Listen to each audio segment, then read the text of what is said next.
જીઆઈએસએફએસના ભરતી કૌભાંડની ફરિયાદ બાબતે ડીજીપી પોલીસ ભવન ગાંધીનગરને રજૂઆત કરવા છતાં શાહીબાગ પોલીસ સ્ટેશનમાં પોલીસ ઇન્સ્પેક્ટર ઝાલા સાહેબ ફરિયાદીની ફરિયાદ સીઆરપીસી 154 મુજબ ફરિયાદ દાખલ કરતા નથી. ગુજરાત ઇન્ડસ્ટ્રીયલ સિક્યુરિટી ફોર્સ સોસાયટીના ભરતી કૌભાંડમાં સંડોવાયેલા સામે તપાસ કરાવી પોલીસ ફરિયાદ દાખલ કરાવવા શાહીબાગ પોલીસ સ્ટેશનમાં જીઆઈએસએફના કર્મચારી માવજીભાઈ સરવૈયાએ ફરિયાદ કરી હતી. શાહીબાગ પોલીસ સ્ટેશન દ્વારા કોઈ જવાબ નહીં મળતા પોલીસ કમિશનર શ્રી અમદાવાદ શહેર, ગૃહ સચિવ શ્રી ડીજીપી સાહેબ ગાંધીનગર સહિતના અધિકારીઓને પણ લેખિત રજૂઆત કરી હતી, પરંતુ જીઆઈએસએફએસના ભરતી કૌભાંડમાં સંડોવાયેલા સામે કોઈ કાર્યવાહી કરવામાં આવી નહીં. તેના કારણે ગુજરાત હાઈકોર્ટ સમક્ષ સીઆરપીસી 154 મુજબ જીઆઈએસએફની ભરતી કમિટી અને ભરતી કૌભાંડમાં મુખ્ય ભૂમિકા જેની છે એવા જીઆઈએસએફના સીઈઓ શ્રી આરડી બરંડા સાહેબ સહિતના સામે તપાસ કરાવી પોલીસ ફરિયાદ દાખલ કરાવવા પિટિશન દાખલ કરવામાં આવી હતી. જે તારીખ 5/7/2024ના રોજ ગુજરાત હાઈકોર્ટના જજ દેસાઈ સાહેબ દ્વારા ફરિયાદી અરજી સાંભળી ફરિયાદ દાખલ કરવા અને તપાસ કરી કાર્યવાહી કરવા હુકમ કરેલ અને સીઆરપીસી 154 તેમજ લલિતા કુમારી જજમેન્ટ મુજબ એફઆઈઆર દાખલ કરવા માર્ગદર્શન આપેલ. તેમ છતાં પણ શાહીબાગ પોલીસ સ્ટેશનના પીઆઈ ઝાલા સાહેબ દ્વારા ફરિયાદીની ફરિયાદ દાખલ કરવામાં આવી નથી.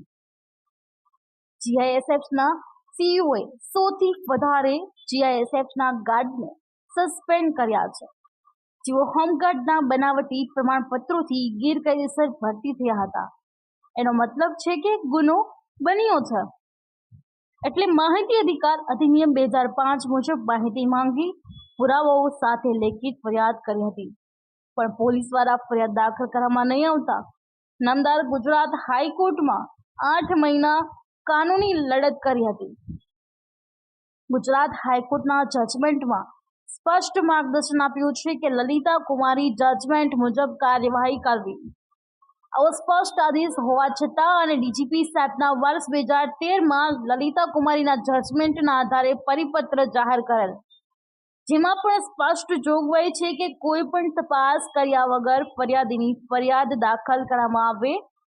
તેમ છતાં પણ અમદાવાદ શાહીબાગ પોલીસ સ્ટેશનના પીઆઈ ઝાલા સાહેબ ફરિયાદીની ફરિયાદ દાખલ કરતા નથી. આ ભરતી કૌભાંડમાં જીઆઈએસએફના અધિકારીઓ સંડોવાયેલા છે, એટલે પોલીસ ફરિયાદ દાખલ કરવામાં આવતી નથી. ગુજરાતમાં કેવો અન્યાય કે ફરિયાદી દાખલ કરાવવા અરજદાર 2 વર્ષથી હેરાન થાય છે. ગૃહ રાજ્યમંત્રી ન સાંભળે, ગૃહ સચિવ પણ ન સાંભળે અને નામદાર ગુજરાત હાઈકોર્ટના આદેશનું ખોટું અર્થઘટન કરી ફરિયાદીને હેરાન કરાય છે. હાલ આઈપીએસ દીપક મેઘાણી સાહેબ એડિશનલ ડીજીપી કાયદો વ્યવસ્થાએ બાંહેધરી આપી છે કે નિયમો મુજબ કાર્યવાહી થઈ છે.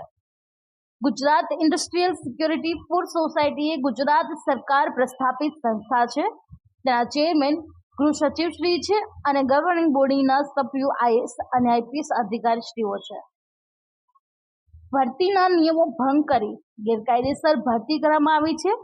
એના તમામ પુરાવાઓ પણ આપ્યા છે, છતાં પણ પોલીસ ઇન્સ્પેક્ટર શાહીબાગ ફરિયાદ દાખલ કરતા નથી.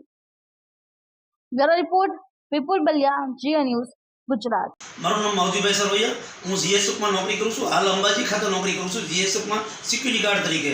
જીએસએફ સંસ્થાની અંદર 2021માં જે ભરતી થઈ એ ભરતી બાબતે મેં માહિતી અધિકાર મુજબ માહિતી માંગી, એને રજૂઆત કરી. એ બાબતે આમાં ભરતી કૌભાંડ થયું છે. ભરતી કૌભાંડની અંદર પૈસા લઈને ભરતી કરવામાં આવી છે. જે લોકો હોમગાર્ડમાં નથી, જે ભરતીના નોર્મ્સ છે એ નોર્મ્સ વિરુદ્ધની ભરતી કરવામાં આવી છે. એ બાબતે મેં શાહીબાગ પોલીસ સ્ટેશનમાં પુરાવા સાથે ફરિયાદ કરી. એ ફરિયાદ ન લેતા મેં નામદાર હાઈકોર્ટમાં ફરિયાદ કરી. નામદાર હાઈકોર્ટે તારીખ 5/5/2024ના રોજ હુકમ કર્યો કે લલિતા કુમારી જજમેન્ટ મુજબ સીઆરપીસી 154 મુજબ ફરિયાદ દાખલ કરવામાં આવે. છતાં પણ ફરિયાદ દાખલ નહીં કરતા મેં ડીજીપી સાહેબ અને ગૃહ સચિવ સાહેબ, ગૃહમંત્રી સાહેબ, મુખ્યમંત્રી સાહેબ, પોલીસ કમિશનર અમદાવાદ છે, શાહીબાગ પોલીસ સ્ટેશન, ડીસીપી સાહેબ આ બધાને લેખિત ફરિયાદ કરી છે, છતાં પણ મારી ફરિયાદ દાખલ કરવામાં આવી નથી. આ બાબતે મીડિયાના માધ્યમથી કહેવા માંગુ છું કે મેં પુરાવા સાથે કરી છે. નામદાર કોર્ટે હુકમ કર્યો છે, છતાં ગુજરાતમાં ફરિયાદ દાખલ કરાવવા માટે એક અરજદારે બે વર્ષ સુધી હેરાન થવું પડે છે. કાયદામાં એવી જોગવાઈ છે CRPC 154 મુજબ ફરિયાદીની ફરિયાદ લેવી, ફરિયાદ ન લેવી એ કાયદેસર માનવ અધિકારનો ભંગ છે.